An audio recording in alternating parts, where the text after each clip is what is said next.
magkita kami ni Takbo. Nagdududa ka ba sa katapatan ko sa'yo? Gusto ko lang talagang malaman kung totoong hinahanap mo nga siya. Dahil kung ginawa mo yon, nakita mo na siya. Simple lang pagsubok na gagawin. Pagkatapos niyong tikman ng tinapay na yan, pipiliin niyo naman ang masa na ginamit dyan.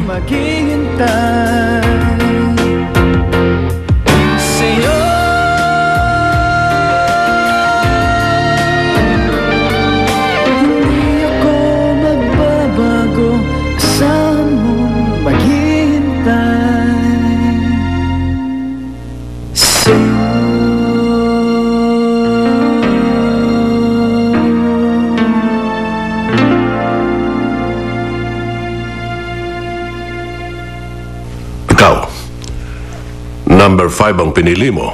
Bakit naman number 5? Hindi po. Mali po kayo ng pagkakaintindi. Mali ba? Ito. Number 5 ito di ba? Hindi po yung masa na number 5. Ibig kong sabihin, lahat ng masa dito ginamit nyo sa tinapay. Yun.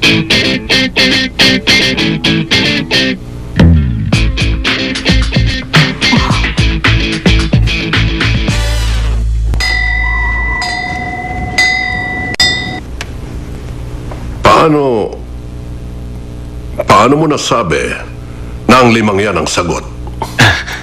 Kasi po, hindi ako sigurado talaga eh. Kaya lang, pare-pareho sila ng amoy. Pero mas malakas yung amoy ng iba. Sigurado ako na magkakaiba yung tamis at asim nila. Kaya lang, walang pagkakaiba ang amoy nito sa amoy ng nalutong tinapay. Mali po ba? Mali ba?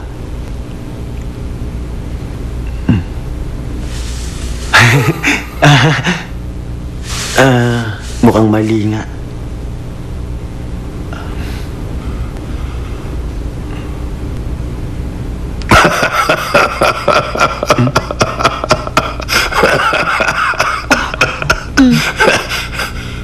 Ang tamang sagot sa pagsubok na ginawa natin ay ang number 4. Jacob ang pangalan mo, di ba? Opo, Master. Ang iba naman na dumaan din sa test. Number 3 ang pili nila dahil malapit ang lasa nito sa tinapay. Pero nakuha mo ang tama dahil napansin mo ang aftertaste. Sa loob ng 5 taon, pang-4 ka sa mga nakakuha ng tamang sagot sa test na ibinigay ko sa inyo ngayon. Kung ganun tinatanggap niyo na ako, tuturuan niyo akong gumawa ng tinapay? Oo naman.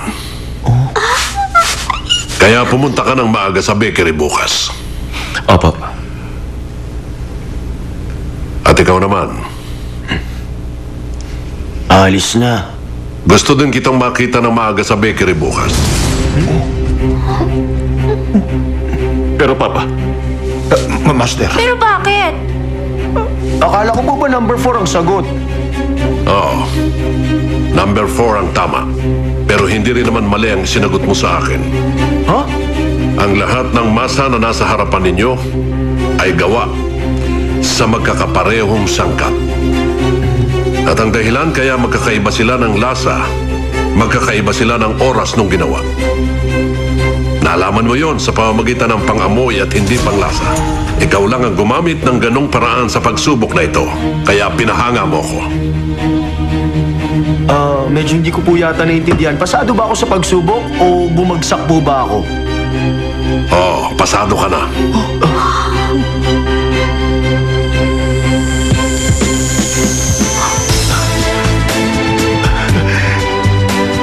Kung ganun po, titira na ako dito? Pwede na akong kumain dito? Matulog, maligo, dumumi at umihi sa kubeta simula ngayong araw? Oo. Kumain, matulog, maligo at dumumi sa kubeta. Kung ganun, sinasabi niyo ba sa akin na may posibilidad ko ring makita yung tao na may tattoo na windmill? Oo.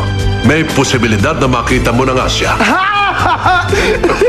Sandali lang po, baka naman kayo... Magpapahinga na ako. Tapos na ang pagsubok na ito.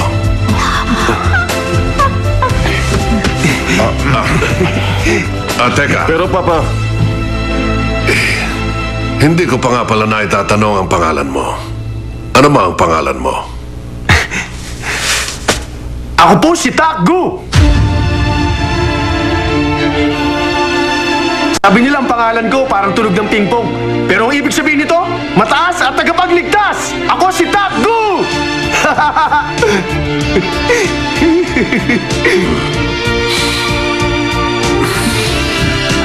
Papa, sandali lang po. Papa, final na ba ang desisyon ninyo? Oo nga, Master. Baka naman gusto niyong pag-isipan ulit. Papa, sigurado ko ba sa desisyon mo? Lahat kasi sila kumukontra. Natanggapin mo dito si Takgu o Takja o kung ano man ang pangalan niya. Ilang daang kandidato pa po ang pwede nating pagpilian. At lahat sila umaasang matatanggap. Mga nakapag-aral sila at ang iba sa kanila yung mga bihasa na, Papa. Pero, bakit lahat sila tinanggihan mo?